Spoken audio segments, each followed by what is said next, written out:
trying to improve my enunciation, pronunciation, and just overall speaking voice, I'll be reading for 3 minutes out loud from Oscar Wilde's Picture of Dorian Gray, uncensored version. So I will try my best to read it. There will undoubtedly be some stutters in here, so keep that in mind. Timer, 3 minutes, here we go. The studio is filled with the rich odor of roses, and when the light summer wind stirred amidst the trees of the garden, there came through the open door the heavy scent of the lilac, or the more delicate perfume of the pink flowering thorn. From the corner of the divan of Persian saddlebags on which he was lying, smoking, as usual, innumerable cigarettes, Lord Henry Wotton could just catch the gleam of the honey-sweet and honey-colored blossoms of the laburnum, whose tremulous branches seemed hardly able to bear the burden of a beauty so flame-like as theirs. And now and then the fantastic shadows of birds in flight flitted across the long tussore silk curtains that were stretched in front of the huge window, producing a kind of momentary Japanese effect, and making him think of those pallid jade-faced painters who, in an art that is necessarily immobile,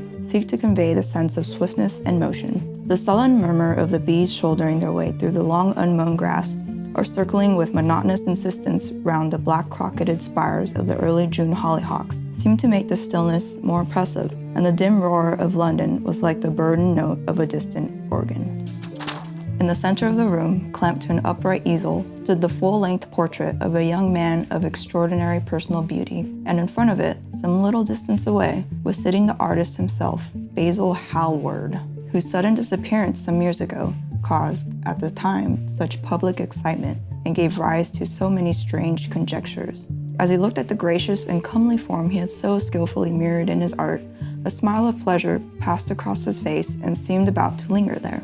But he suddenly started up and, closing his eyes, placed his fingers upon the lids, as though he sought to imprison within his brain some curious dream from which he feared he might awake. "It is your best work, Basil, the best thing you have ever done," said Lord Henry languidly. "You must certainly send it next year to the Grosvenor.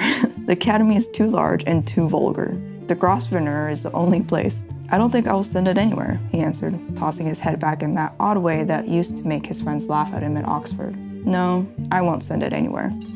That's part 1. Check back tomorrow for part 2.